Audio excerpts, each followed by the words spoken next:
തൃശൂർ പെരുമ്പലാവ് പരുവക്കുന്ന് ഫെസ്റ്റിൽ ആനയിടഞ്ഞു. കൊമ്പൻ നന്ദിലത്ത് ഗോപാലകൃഷ്ണനാണ് ഇടഞ്ഞത്. രണ്ട് സംഘങ്ങൾ തമ്മിലുണ്ടായ സംഘർഷത്തിനിടെയാണ് ആനയിടിഞ്ഞത്.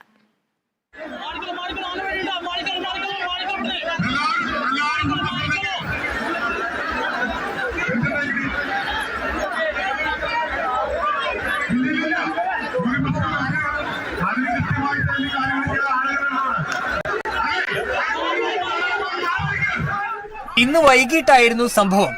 കൂട്ടി എഴുന്നള്ളിപ്പിനിടെ രണ്ട് ക്ലബ്ബുകൾ തമ്മിൽ ആനയുടെ മുൻപിൽ നിൽക്കുന്നതിനെ ചൊല്ലിയുണ്ടായ സംഘർഷത്തിനിടെയാണ് ആന ഇടഞ്ഞത്. ഇടഞ്ഞ ആനയെ പാപ്പാന്മാർ ചേർന്ന് തളച്ചു.